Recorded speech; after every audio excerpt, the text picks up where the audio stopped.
All right, welcome to another episode of the A Trek Within podcast. I'm Rob Sullivan, your host. Very excited to have a guest today who is part of something that I've always been fascinated by, but never had any immediate contact with. His name is Les Velez, and he is the author of a book called The Unknown Other and the Existential Proposition of Alien Contact. But I know from looking into his background and learning more about him, we're going to talk about a lot more than just aliens today. So, Les, welcome. Thank you for joining. Well, thank you. It's a pleasure to be here. Yeah. All right. Well, I think the best place to start is when you were 11 years old. You had an experience. Talk to us about that. Yeah, it was. I was living in Connecticut at the time, and I was coming in the house. This was late October, so it was already dark. And as I'm walking into the house, I I see off to my right this oval object, um, kind of self-illuminated, and just no noise. It definitely wasn't a balloon. It looked like something rigid, and it just slowly drifted over the tree line, and then passed out of sight, and it scared the heck out of me. And I ran into the house and tried to get my father to come out, and by the time he did, it was gone. And he said, "Well, it's probably just a beacon of light reflecting off a cloud or something, you know." And I said, I didn't buy that. And shortly thereafter, I went to the library and started reading books on UFOs. Um, and back in those days, George Adamski was the preeminent author of UFOs, his contact with Venusians, and the photographs that he took were absolutely amazing.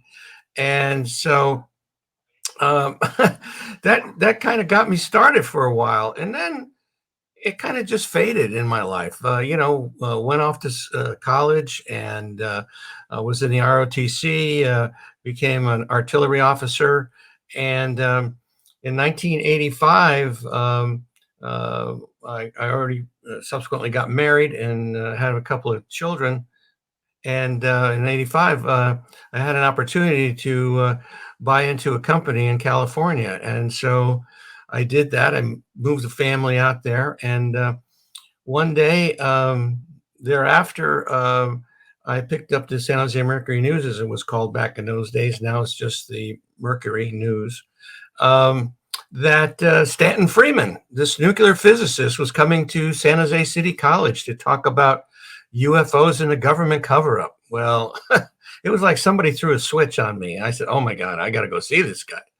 And so I went to the presentation, and expecting to see a handful of people, and the auditorium was packed. There must have been like 300 people there. And he gave his usual inimitable presentation, and it was fascinating, and all the redacted material that he was showing us, and how the government's trying to cover up, these sightings and everything. And on my way out, there was a table set up by an organization called MUFON, the Mutual UFO Network, which was established in 1969 here in Seguin, Texas, by a couple of engineers.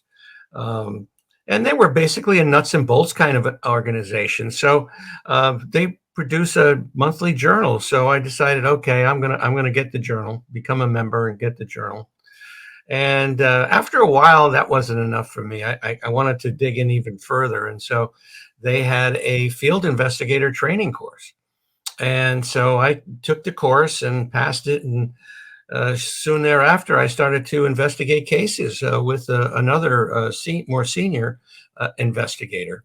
And that's when things really got crazy, because these people were telling me that they not only had a sighting, but they had contact with non-human intelligences. And I remember the first case, because I was a big nuts and bolts kind of a guy. Um, um, that I had a hard time believing the person that saw these creatures or had contact with these creatures. But then the next case and the next case, all very similar. where it was not only sightings, but people having contact. So next thing I know, one day, one of these people that I was talking with and investigating said, "Did I know of other people having similar experiences?" And I said, "Yes, I do." And next thing I know, I'm facilitating a support group in my office in San Jose. And that's when things really got very interesting because of the stories that these people were telling me, the sincerity that when in telling their stories and the emotion that came out. Something definitely happened to these people. And the big question is, what is it? You know, is it a psychopathology? Well, in a lot of cases, these people have gone to a psychologist or a psychiatrist, and they found out that they do not have a psychopathology. They're not crazy. So then what? Then what do you do with that? And so what we've found is that a support group can be such a wonderful tool to help people when they're having experiences like this, because they know that they're not alone, that other people are having similar experiences. And oftentimes they can't talk to their family members, their spouse, they can't talk to their clergy, they can't talk to their fellow workers. And so it puts them in an isolated situation, which is very deleterious to the person, not only mentally but physically, because these things, in some cases, can be quite negative. And so, you know, how do you help these people? And that's the thing that finally, the light bulb went off one day, because I had gotten a call from the international director of MUFON saying that a reporter was looking to talk to someone in the area about UFOs and things. And so I said, sure, you can give him my contact information. And I got interviewed, and it was written up in a Monterey Coast weekly paper. And I got a call shortly thereafter from a woman that saw the article, and she said, I'd really like to understand what's going on with my brain waves when I'm in contact with these entities. And I said to myself, oh, I have no idea how I could possibly help a person like this. But then she said she was working with the emergency room doctor down in Carmel. And so that kind of set off a light again, because I had a doctor friend that was very interested in meeting other doctors that were familiar with and interested in the topic of alien contact. And so I called him up afterwards, and I said, "Hey, why don't we go down there? You can meet this doctor, and we can find out what's going on with this lady and see what's going on."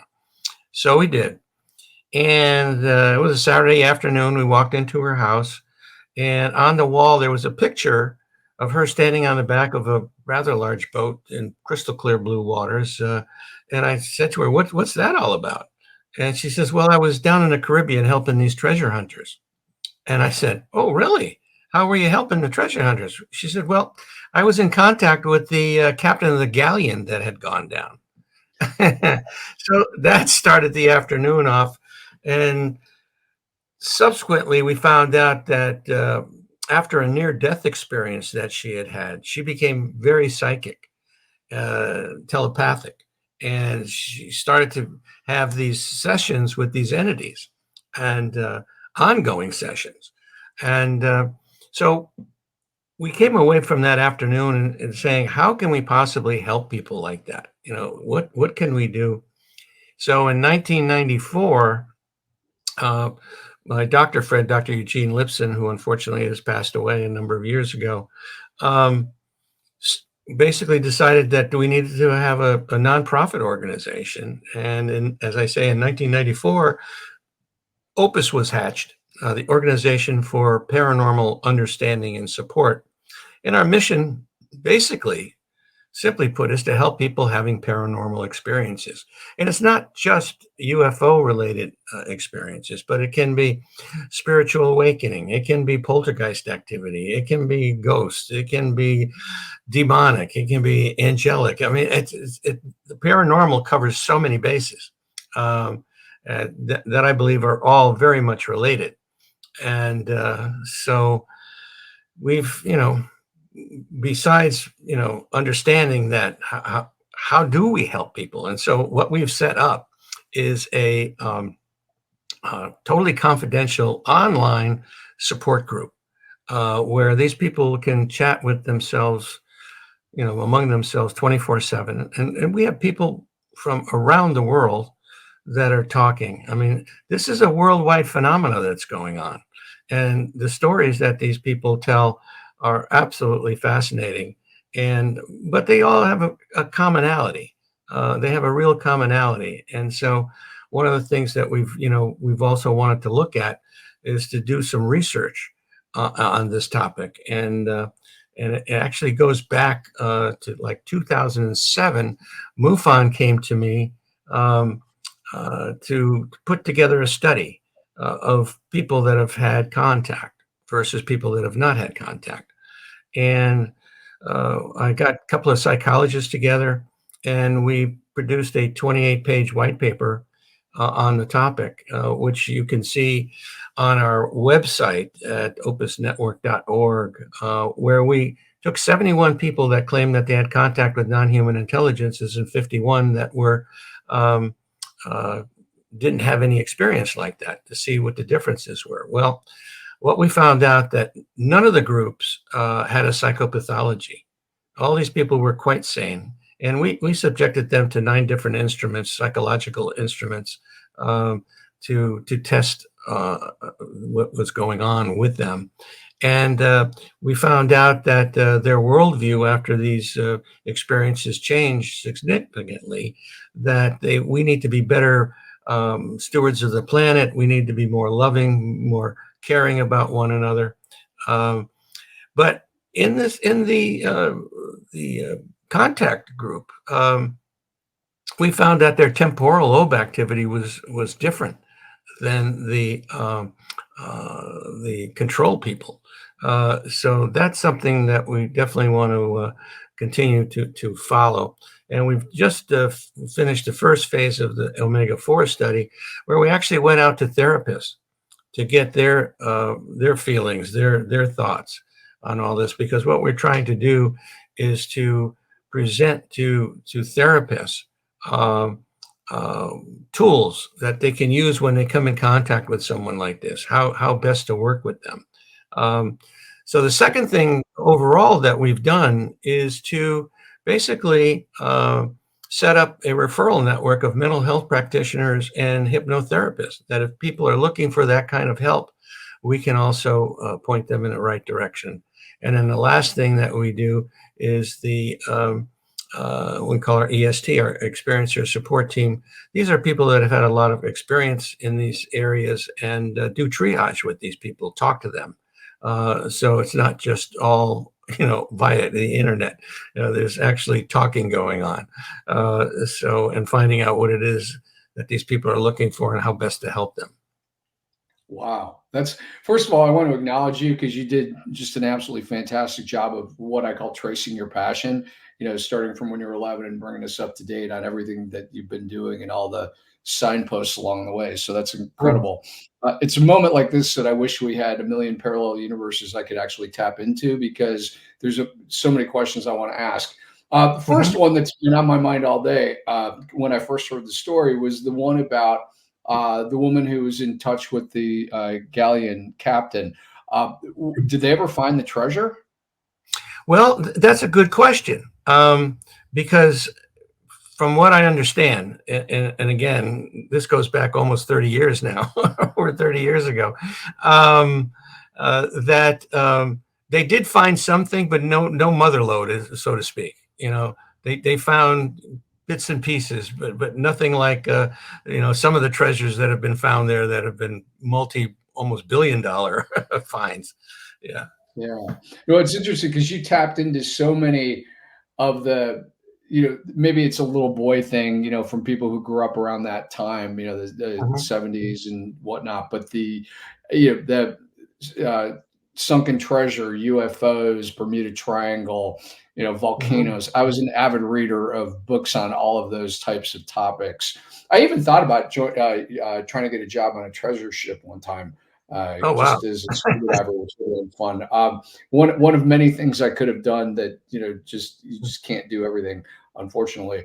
But so I guess first of all, kudos to you also because for all the reading I've done, I've never encountered anyone who said they started a support group for people who've gone through that. And that's really Mhm. important because, I was talking to a woman named Lisa Campion, who's a psychic, and she had an interesting statistic that she shared. She was saying that 80% of people I don't know who did the survey or what the sample size was or whatever, but she said 80% of the people reported having had a psychic experience at some time or another. And we're just talking psychic. We're not even talking Mhm. UFO. Mhm. It's just some sort of a, ESP sort of thing. And 80% of those never told anybody about it. And, Mhm. largely, I'm sure because of the stigma around that, where people look at you like you're insane or whatever. And I've realized I don't care anymore about stuff like that. That if people, I'm not here to convince anybody of anything. I'm not going Mhm. to miss a meal if they don't read my book or your book or whatever. But Right. I do want people, to really consider it because uh, who was it? Actually, somebody who interviewed you had an interesting quote. She said something about the difference between a skeptic and uh, it, I forget what was it exactly. Maybe you remember. So the difference between a skeptic and an experiencer, or a Mm. skeptic and a believer, is actually experience. Mhm. Once you've Mhm. gone through it, then it's like, Mhm. okay, yeah, then maybe this is actually real. So, Right. of all the, thinking of the support group, one of the questions that I had for you, that was a big preamble for my question, but what was one of the most striking and unusual experiences you remember somebody sharing? Yeah, well, there's so many of them, but one of the ones that is in the book is of a park ranger and his girlfriend, and they were coming back to where this incident happened at Sunset Beach in Northern California, just south of Morgan Hill, north of Monterey. It's right in between there. And they were coming back after having some dinner, and he was living in a trailer at the park. And so they were coming back, as I said, from dinner, and they noticed off to their left in the field, because there's all kinds of agricultural activity in that area as well. This large, huge orange orange reddish object sitting there emanating this light. And again, no sound, no nothing. And it's like they looked over and then they looked back at the road. And that's kind of the last thing they remember until they got back to the trailer. And well, the only issue was that they finished up dinner. We're headed back to the trailer. It was like around 5:30, quarter to six. They didn't get to the trailer until 9, almost 9:30, and they have no conscious recollection of what occurred. Well, he had a big German Shepherd dog, and that night, all hell broke loose, I guess, and the these little grays, I guess, came right through the wall. Uh, didn't need to use the door at all. They just came right through the wall, and they picked him up. And she saw this going on, but she couldn't move. She couldn't move. And the dog was knocked out. It was totally knocked out and took him through the wall with them. And that's the last thing she remembers until morning, because I guess she just, in that whole process, passed out. And there was blood on the sheet when he came back, but they couldn't find any blood on him anywhere. Turned out it was her blood, and she had a rather large mark on her hip, I guess. And again, not remembering any of that. Well, she had come to the support group. He, on the other hand, basically could not handle what had gone on with him. and he disappeared. He literally disappeared, took off. She, to this day, she didn't know where he went or what happened to him. It just made him flip out, and that does happen when those experiences are traumatic enough. Um, so, and one of the theories I have these days, and this is pretty radical, I think, but maybe not so radical, is that I believe we've all had an experience, whether we consciously remember it or not, some type of event dealing with a different reality that we don't understand. One of the support group meetings I had, a person said to me, "I've seen you before." "Oh, really? At a UFO conference? Grocery store, gas station, where?" And he said, "No, I saw you on board the craft." "Really? Oh, okay." So I kind of blew it off. Again, I have no conscious recollection of that. So I didn't think about it at all. And it was a year and a half later that a totally different person in the support group said, "Oh, I've seen you before." I said the same thing. We're at a UFO conference, etc. No, no, no, no, no. You were sitting on this bench naked on board the craft and you were freaking out, and they told me to go over to you to calm you down. Wow. Well, at that point, I decided, okay, I'll go get regressed. I need to check this out. I had 3 separate regressions, 2 with one hypnotherapist and one with another one. And I did not come up with anything along the lines of being on a craft, but I had multiple past lives, which is a whole nother ball game. That, reincarnation. This is, the aliens talk about the fact that reincarnation is how the universe works. That our energy never dies; it just goes out there and comes back in a different form. Um, so, um, but yeah. So after that, I was talking to somebody about the fact. Well, I have all these past lives, but they said that they saw me on board a craft. He said, "Well, maybe what happened was he tapped into a past life where you did have that kind of experience. So you'd almost have to go back and look at each past life and see if you could come up with anything, with regard to being on board a craft." Um, Absolutely. Did you ever read any of Brian Weiss's books, like Many no, Lives, Many Masters? Oh, he's fantastic. He's I believe, a Yale psychiatrist who started actually, it's doing. funny. It's funny. I actually have the book right here. When you Yeah, said that, yeah, okay, yeah, I do have it. Okay. read it. It's a great book because he talks about he had a patient who he had been regressing, trying to help her find the source of her trauma. Mhm. And he was sticking with this lifetime. And one day he asked an open ended question that he had been trained not to do, as I recall. And it Mhm. caught him by surprise. But he said, "Take me to the source of your trauma." And then she just started describing a life in ancient Egypt as a slave. And then from Mhm. there, they uncovered a whole bunch of past life stuff. And it makes me wonder that, if in the regressions you were sticking to this lifetime, you might Yeah. not have uncovered it. But if you said, but it would be, I mean, I'm not a hypnotherapist, so I don't know how you'd get there without,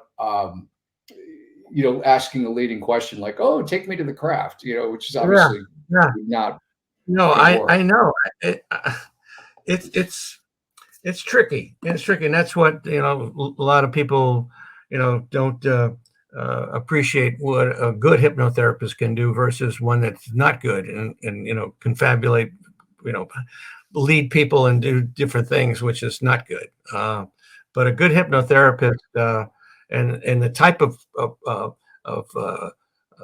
protocol they use is important. What we found is EMDR and uh, I'm trying to think of the other one now that seems to work very well with um, uh, these experiencers. Interesting. Yeah. And you said something fascinating that I hope people are really paying attention to. And that's the idea that, a lot of people have probably had these experiences.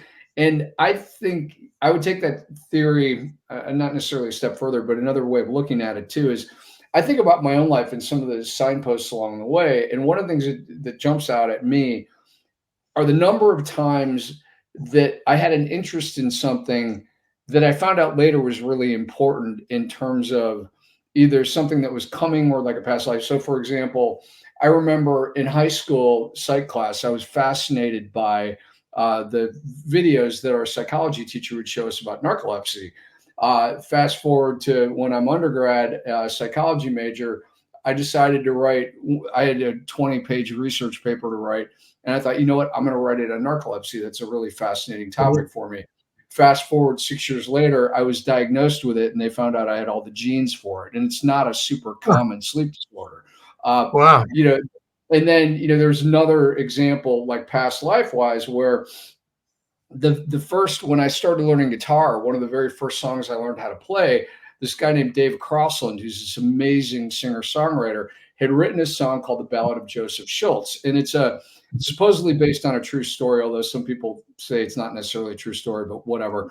It was about two German soldiers, and they had the short version of the story is one of them in their first basically engagement, they took over a town and the captain lined everybody up, all the prisoners, and he was going to shoot them all. And Joseph Schultz, the soldier's like, nothing doing. I didn't sign up for this. And so he took off all his stuff and he went and stood in the line. And at the first go around, they shot everybody but him. And they said the captain didn't flinch. He simply raised his arm again. And it was from the point of view of his friend. He said, Joe, why are you doing this? Don't you know that I'm your friend? You stand before my rifle and you know what I must do. Show me some way out of here. I don't want to hurt you. But then he had to go ahead and shoot him. And so this was easily to this day, one of the most intense songs I've ever heard on acoustic guitar. Mm. Mm. And I learned how to play it. And fast forward to a session I had with a woman named Teresa Rowley, who was helping me through understand why I wasn't getting traction in my business. And she uncovered a past life where I was a soldier in a regime like that. And all of these things. And then add to that the fact that my dad was in the Air Force and he loved the Air Force. Even on his deathbed, he had this moment where he thought he was back on active service because it was like that was his probably the favorite time of Yeah. his life. Yet I Mhm. knew from my early teenage years, I was terrified of the idea of going into the Army or Air Force or anything like that. Mhm. And I knew that I didn't want anything like that. Now, if you thought about the house I was raised in, that wouldn't have made any sense whatsoever because my Right. dad was always glowing. I was even born on an Air Force base. Yet I knew that that wasn't something I wanted to do, which Mhm. went back to that past life where I was, in hindsight, responsible for things I would rather not have been responsible for. And so, all of these little signposts along the way that are really meaningful. And so I agree with you that there are likely, uh, you know, we've had probably more experiences in this life and others that if we understood them, it would paint a clearer picture of why we gravitate toward the topics and things that we do. Oh yeah. Totally, I totally agree with that. I've often wondered too about my interest in UFOs, which supposedly started when I was 11 years old. But when I really start thinking back in time, there's been situations where something was unusual, and I kind of blew it off. I didn't think much about it. But and now and then as I got older, I would be going to places that subsequently became UFO hotspots. And and just being in places where what I'm really interested in is happening in a way. It's like I'm being guided there, or in some way, shape, or form. Yeah. And doing what I'm doing now, there's been times when I've said, "Okay, I've done enough. I'm gonna quit," so to speak, and I get sucked back in big time. The powers that be don't want me to stop what I'm doing. So Amazing. yeah, Well, it, you triggered something that I hadn't thought about in a long time because I've always said my earliest memories are music, and I do believe that's true, except I just remembered something. I don't even know the last time I even thought about it, but I know where we were living at the time, so I couldn't have been more than 4 years old. And I remember looking out the bedroom, my sister's bedroom window. Why I would have been Mhm. in there at night, I have no idea. But I was looking out her bedroom window, and I remember telling my mom or dad that I had seen what looked like a bullet going straight across the sky. And it wasn't going really fast. So I don't think it was like a comet. I just remember looking at Mm, this thing going, that's really weird. And it mm, stayed in my mind for the longest time. I have no idea what it was. It could have been anything. I mean, I was four. But I had seen my dad was really big into airplanes, and right. his brother had a plane, and I've been up in planes from the time I was a little kid, so I know it was not a plane. But there's, when you said that we've had experiences, is that I was like, maybe, and I'm not saying I don't think I did have anything. I don't, I honestly don't think in this lifetime I was abducted or anything. I don't know where that interest came from, but it is. I do think there's validity in what you're saying about that for sure. Yeah. Uh, I mean, this phenomena is so convoluted. It's the old saying, once you go down a rabbit hole, it's like it's got so many different avenues that you can take as far as interest. Uh, you know, and just recently now, Lou Elizondo came out with his book Eminent, and you talk about how significant this whole process is right now, and the timing of it. Um, something is going down, and whether it's negative or whether it's positive, but something is definitely going on, and it's going to come to a head, probably, hopefully, in our lifetime. That we'll yeah, be able to absolutely. see this and feel this. So what, from the support group, because this is a really interesting angle, and I never even heard of anybody having one of those before. What percentage of the experiences are positive versus traumatic? Well, basically, all of these instances start off on the negative side because they're so traumatic. I mean, if you're taken through a wall or through a ceiling, um, right away that whole process, and going up in a beam of light and being laid on a table and being probed, and nobody is having a good time in the initial phase. It's pretty bad. Um, and then as these things continue, people come to accept them, and some of them, when it ends, it's almost like the Stockholm syndrome. How come you're not coming for me anymore? Um, so it runs in phases, where the initial phases are traumatic. Uh, People then seem to be able to assimilate that into their lives. Most of them do. I think it's like 70% probably end up being in a very positive place, um, versus the 30% that still have issues and have not either gotten help that they needed, or they just continue to have super bad relations with these entities. And you know just like we have good people and bad people on our plane here on this earth, same thing is going on up there, wherever there is, that among even the races, individual races, there's good ones and there's bad ones. I've had stories about reptilians being really bad, and then on the other hand, I've had nice stories, loving stories about it. So you can't just say they're all good or they're all bad. It's a combination of things, which is what, again, it mirrors what's happening here, except we're not at the top of the food chain. Yeah. Yeah, I've heard some really interesting stories of healings and things like that. I'm curious with Mhm, the going back to the story you told about the woman and the park ranger. mhm, When my very first thought when you talked about blood and the wound on her mhm, hip, mhm, if I'm not mistaken, that's where they take bone marrow from. Uh, mhm, but when I say they, I'm talking about like mhm, I'm pretty positive that's where when I had to have some bone marrow taken out when I was going mhm. through chemo right before that for lymphoma treatment. And I don't even remember why they were taking it, but that's where they took it from. I'm curious if that was what was going on for her. Any idea? No, no, no. She was healthy. She was healthy, and so she Oh, right. But I mean, were they taking bone marrow from her to like test it or do something with it or whatever? she didn't know. She couldn't Hmm. tell me. She couldn't tell me. Interesting.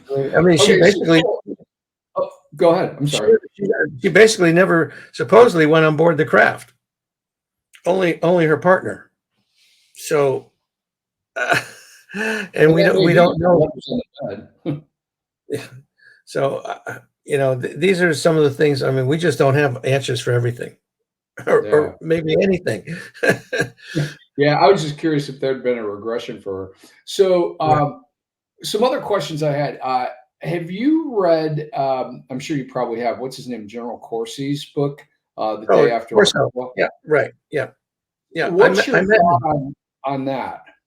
Well, I had the pleasure of meeting him at the 50th anniversary of Roswell, Wow. and he. I said to him, I said, General, or I forget his actual ending title. I think it's Colonel.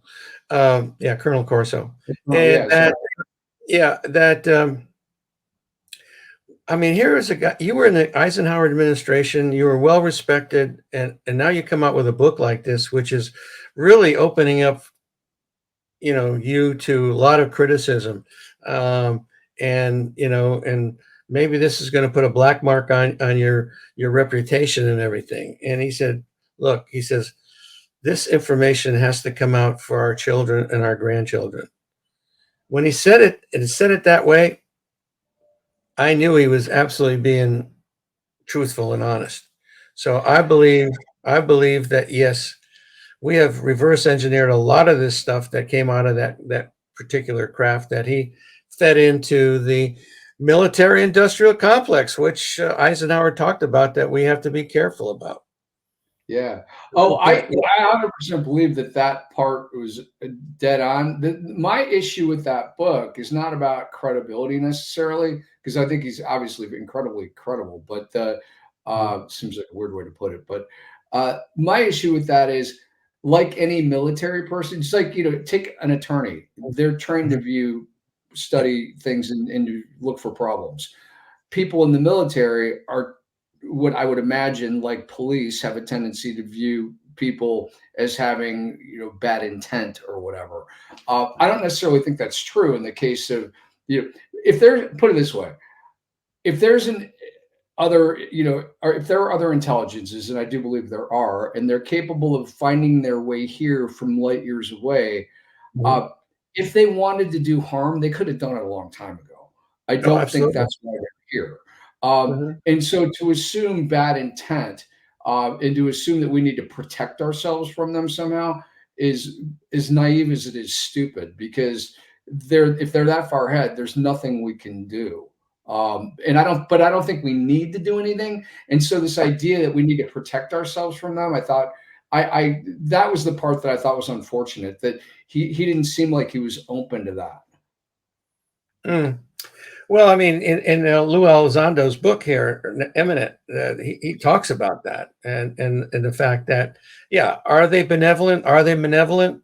Uh, it seems like what they're doing now is they're scoping out all of our nuclear facilities, our military capabilities, and so he says this is a typical thing that a person in the military would do before an operation. That they would check out all these things that the quote unquote enemy has, and so to be prepared. But I agree with you, on the other hand, that if they wanted to wipe us out, they could have done it eons ago and not worry about it, and at least maybe have a cleaner planet now too, instead of Yeah, all the exactly. bad air and bad water that we're running into now because of all the stupid things we've done. Yeah, I know, it breaks my heart. Well, and then I look at, like, obviously, I'm sure you're familiar with Stephen Greer. I Mhm. like his take on it in terms of, that they are here to help. And I love, even some of the stories of healing from some of the contact, people that he knows that have had contact. Right. It just, to me, it says there's this other possibility that we aren't considering, and we're not going to, if they're going to, as he puts it, create a false flag around it so that we can, Yeah. rally the military industrial complex to go Well, throw I with think them. I think my take on all of this is the fact that in order for anyone to get the federal government to seriously take a look at something, all right, they have to present it in a way that they're used to dealing with. And in this case, coming up with the fact that, okay, we don't know who they are, we don't know their intent, okay, but it could be a security issue, so we should look at it, which is a valid, thing. Not saying that they're bad or that they're good, but we should understand them in some way, shape, or form. And if we can, then maybe if they are bad, benevolent, that we can at least prepare in some way, shape, or form. Whether or not we be successful, although we've been able to bring down their craft a number of times on purpose. So Yeah. it's very difficult. There was a school with Bud Hopkins and David Jacobs that basically said all these entities are evil, bad, and then, as you say, Greer, on the other hand, thinks they're probably all good. And but I think it's a combination. I don't think you can say they're one way or the other. I think it's all the above. Yeah. Well, I think even Greer acknowledges that there are some that are not so good, but that there are, on average, Mhm. Well, it was interesting because I also found, and I can't think of her name. I want to say it was like Matilda McRae or something like that. A woman who claimed that she was the one who was interviewing the surviving being from the Roswell incident. And it's Mhm. have you listened to that? I mean, I know generally speaking that the nurse that knew you're talking about the nurse because Yeah, she was a yeah, yeah, it's the entire transcript of all of her interviews with that. yeah. Yeah, it was really interesting. I listened to it. It's over an hour. It's on YouTube, Mhm. and yeah, it was fascinating to me. I love the fact that they had printed it out and that to show it to the being to get its take on was it captured accurately, and then they forgot to ask her for it. I just thought that was awesome because who's going to take time to make that up, especially when there's so much personal risk to people who are disclosing. That's the thing I do admire most about Stephen Greer is his efforts to protect whistleblowers, because there are Yeah. plenty of people who could come forward and will now, thanks to his work. Mhm. Yeah, and the same thing with Lou and Chris Mellon and that group now that have really opened this thing up by having those congressional hearings. Those congressional hearings were significant with Grush and Graves Yeah, talking about in favor, talking about their experiences. And I mean, Grush came right out and said, "Yeah, we have the bodies, we have the crashed UFOs, big deal." But the other side of the coin is supposedly we are talking to these aliens on a regular basis. And this retired Israeli general Haim Eshed that wrote a book a couple of years ago now, I think, that he talks about the fact that aliens are here, we're working with them, we have bases on the moon, on Mars, and the aliens don't want to really reveal themselves because we're not ready. We are not ready. And I don't know what that means, being ready. Uh, if they mean stop having wars, that's going to be a little long wait, though. It could be quite a wait before we stop having wars. yeah, and then that goes back to your comment about will that even happen in our lifetime? Probably not. Mhm. But it's a really fascinating topic. So and that's why I think your background is so amazing about everything that you've gone through in terms of. Um, I'm curious, was your decision to join the military? Did that have any connection to some of the things you'd experienced as a kid? No, not really. Basically, it was a financial thing because I was in the ROTC, so I got $50 a month, and my parents weren't very rich, uh, and so that helped, buy me a hamburger every once in a while or something, and while I was going to school. So yeah, and my father was in the service. He was in the Army. He was in a medical group in San Antonio, Texas, for a while. He never went overseas, but and my mother worked in Bell Aircraft in Georgia, Rosie the Riveter, and but yeah, I was very familiar with the military just through my father's time in there and everything, and but yeah, that was the time, of course. going through ROTC was with the Vietnam War going on. There was a lot of people not liking us ROTC people or Army people or anything people. So, but I went through it and was very lucky that I came through that all of that unscathed, and it was a really good time for me because I was an officer, so I was married and had my wife with me, and it was terrific. I mean, the only reason why I probably didn't make a career out of it, which it came to a point where I was after my artillery basic training at Fort Sill, Oklahoma. Um, I was assigned to Fort Dix in New Jersey as a training officer, and I had 8 drill sergeants that were working for me. And I had 2 years active duty and 4 years reserve duty that I was obligated to. So I was at Fort Dix for 18 months. And I'm saying to myself, holy smokes, I'm not going to get my orders for Vietnam. I'm going to end up just staying here. So about the time I thought about that, I got my orders for Vietnam. And I packed up my wife and my dog, and we camped across the country, and she was going to stay with her sister in San Jose, California, who was living there at the time while I was in Vietnam. So I had 2 weeks before I was shipping out, and 1 week, this town, actually the next town over called Los Gatos, had a wine festival that they had going on all week. And so you buy a glass for like $5. I mean, you could, drink yourself silly. All the different booths and tastings that you could have. So we were kind of crying in our wine at the time, and that I was heading out. And at the end of that week, I got a call from a buddy of mine at battalion headquarters at Dix. He says, "This major at the Pentagon needs to talk to you." I said, "Okay." So I called him up, and he said, "Well,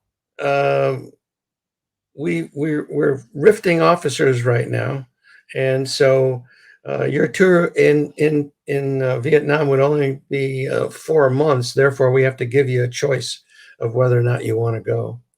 And he says, "Well, before you answer," he says, "so if you don't go, somebody's going to go in your place." I says, "I hope the next guy is as lucky as I am, because I'm not going." Because that was near the end of this is like 71, and this is near the end of the conflict, and it was horrible. I mean, our troops were fragging our officers. They didn't want to go out in the field anymore. I mean, it was just horrible things that were going on over there that a lot of people don't know existed. But anyway, we certainly found out about it because we were in the service. Wow. So anyway, so then he says, "Okay, so where do you want to be stationed?" I said, "Well, Fort Ord is just down the road from where I was." I said, "You just put me over here at Fort Ord." I get my orders. They send me all the way back to Fort Dix. I had to go back across the country. My dog had a nervous breakdown. He couldn't take the trip anymore. It's like, why do you even ask?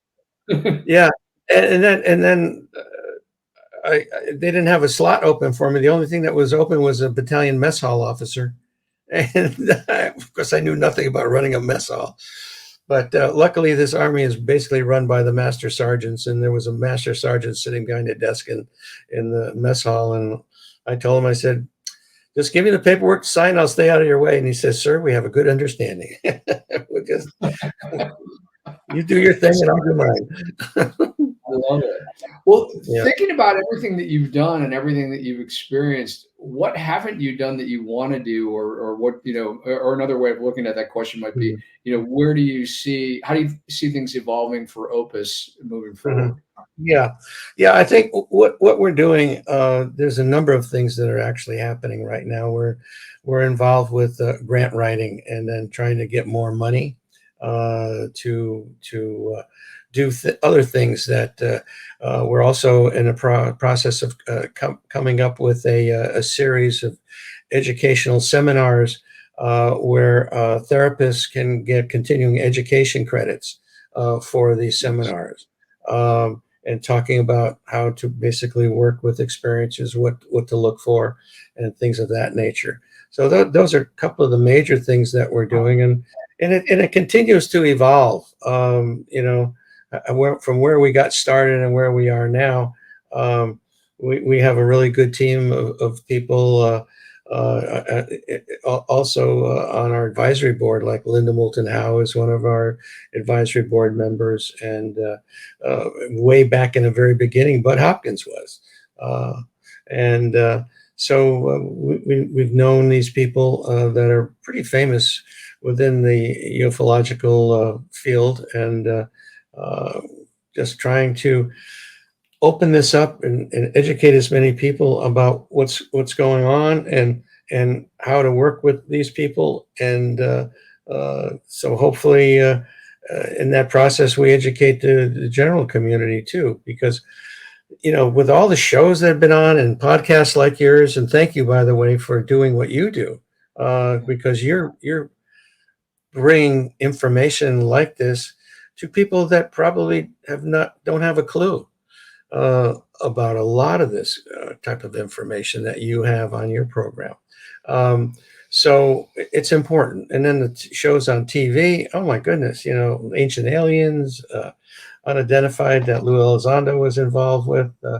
There's so many programs now that are tuned into this whole topic. And I think the fact that we all have smartphones, we can look at podcasts on our smartphone, we can take pictures of UFOs or aliens or whatever. It's right in your back pocket, which we've never had that kind of capability. So I think eventually we're all going to wake up one day and say, oh yeah, we knew that they were here. Of course. Yeah. It's no biggie. But there seems to be still some kind of a conscious dissonance about the fact that, a lot of people, this is not on their radar at all. It's totally off their radar. They get up in the morning, have breakfast, go to work, come home in the afternoon, have a beer or something, eat dinner, watch a little TV, go to bed, do the same thing day after day after day. And it's like they need to do that. They got to put food on a table, take care of their family and all of that. So you can see why it's difficult for this kind of thing, especially with the stigma that's been attached to it, that, our government basically fomented. The CIA, every time anything like this came out, they always came out with some crazy, oh, it's Venus, oh, it's swamp gas, it's, it's electrical discharge off the line. There are all kinds of crazy stuff that they come out, but people believe it. People believe it because maybe it's convenient to believe it. If you start thinking about this stuff, it's a whole nother ballgame. Well, exactly. Or they just cover it up so that people don't even know it happened. I mean, I remember my dad telling me a story that, he was on at Kinchlow Air Force Base in Upper Peninsula, Michigan. And not long before I was born, he was a flight surgeon. So he interacted with all the pilots, and he would go up in the B-52s and everything. And he told me that there had been an incident where they saw something on the radar. And of course, they're in, right on the border of Canada. And at the time, they were very worried about Russia and whatnot. And so they see something on the radar, and they scramble 5 jets to go after it. And they knew, because we're talking military radar, and even though it was in the mid-60s, they knew exactly where these planes were. And they're, here's the thing on the radar, and here's the 5 planes coming after them. And they were in constant contact. The planes, they're like, we don't see anything, we don't see anything. And they got to the point where they were intercepted, whatever the thing was, and all 6 things just disappeared. And no one, they know within 10 meters where it happened. They never found an oil slick. They never found a nut from a plane. They found nothing. And yet, that was one of the, in all the UFO books I've ever read, I've never once seen that story. No. And you lose 5 fighter jets in an instant. God. You would think that might make the news. Yeah. So it's kind of bizarre. What year was that? It was before I was born in 1967, and it happened before I was born. I don't know exactly, but I would guess it was probably, 65-ish. The way that my recollection was just a couple of years before my dad got to the base. He had been in San Antonio before that. Okay. And he said that, the pilots that were there that he talked to knew the pilots who disappeared, and they were totally spooked by it. Oh, I can imagine. Yeah. Not finding anything. Not finding anything? Yeah, they found nothing, not a single thing, and they know exactly where they were. So it's not, and that's the thing that's really amazing. It's not like, you could write it off if it were the, air traffic controllers at O'Hare Airport or whatever, but that's not what it was. I mean, and even I would imagine that although it's probably nothing compared to what it is now, military radar at the time was probably quite good. Hmm. Especially like you said, they knew within, a matter of feet where these things were, Wow. and 5 planes to just disappear with no contact or whatsoever. Wow. Um, it was bizarre. But the actually, that reminded me of something else that you triggered. And I never really thought about this before, but I want to go back to your time as a field investigator. Mhm. Obviously, you've talked to a lot of people, and through that, and through your group, how it's fun because you were talking about the government trying to make people seem like they were insane, when they would report stuff like this and creating Mhm. this stigma around it. Right. What is your estimation of the number of people who say that they've had an encounter and are legit versus the ones who aren't? Because I would imagine, let me preface this by saying, my guess is that the number of people who are making it up, which the government or all the stories would have you believe that it was probably the majority. I would think that it's the absolute minority, but I'm curious what your experience has been, because I'm Yeah. I just mean, guessing. yeah, over 30 years of watching the people that have come to us for assistance, um, there has been only maybe two or three, literally two or three, that Wow. we've said, I don't think we can help you. You know, yeah, it's really low. It's really low because these people that come to us are looking for some kind of support. 9 times out of 10. And they've had either a traumatic situation or they just want to understand that they're not alone. That they, I had this really strange thing. Does anybody else have things like that? And so they're able to connect with people in the group, and then they see that yeah, other people have had similar circumstances. But no, the number of hoaxers, no, no, even, with all this AI stuff going on and everything else, uh, we have not seen anything, that would give us major concern. And these people that are hoaxers, you can tell, after working with people that have had true experiences versus those that have not. Um, yeah, it becomes quite obvious. So even as a field investigator, was it similar percentages? In terms of Oh legit yeah, versus yours? yeah, yeah. I mean, back when I was doing it, this was the early 90s, and uh, the types of electronics that we have nowadays versus then is quite significant. And but you'd get things from people that say, "Well, there's an alien here behind the tree. Look at this picture." You know, and you'd have to really, really stretch your imagination to understand that there was an alien standing behind a tree, you know?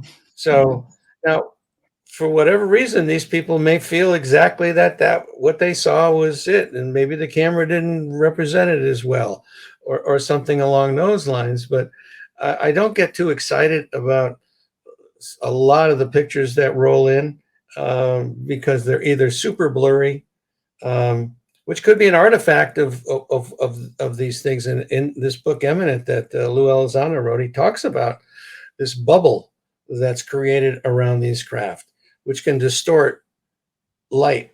And evidently, what they're also talking about is it distorts time and space.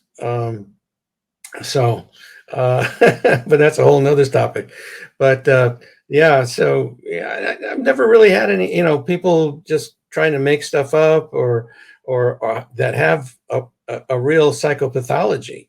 And we've had a Yeah. few of those that come our way, and we have a therapist on board that can look at this, a psychiatrist, and read what the person is saying and everything, and then basically understand that hey, what you need is a little bit different than what this group can give you. So you need to go to a mental health practitioner and sit down with them and go over what's going on.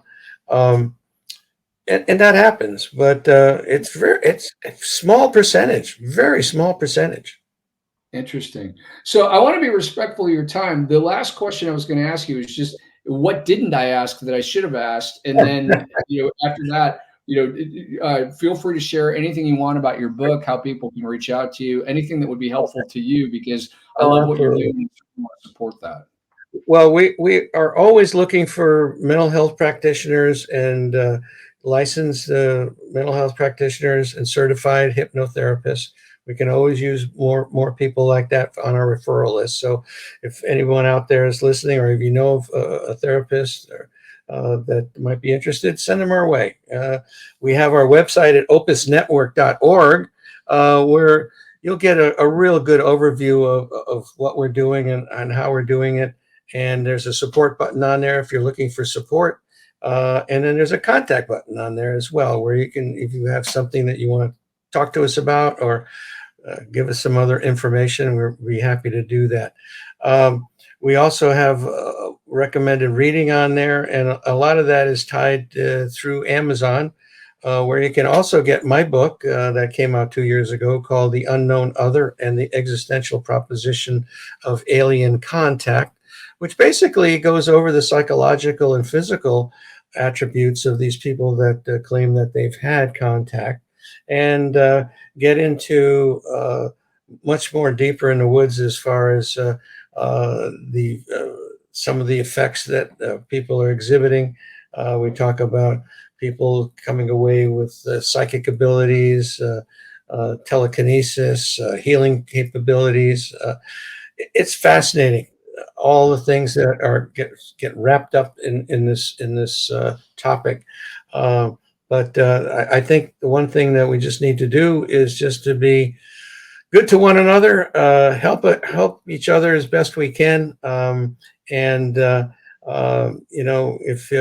you go to our website and you see that donate button on there, we appreciate donations.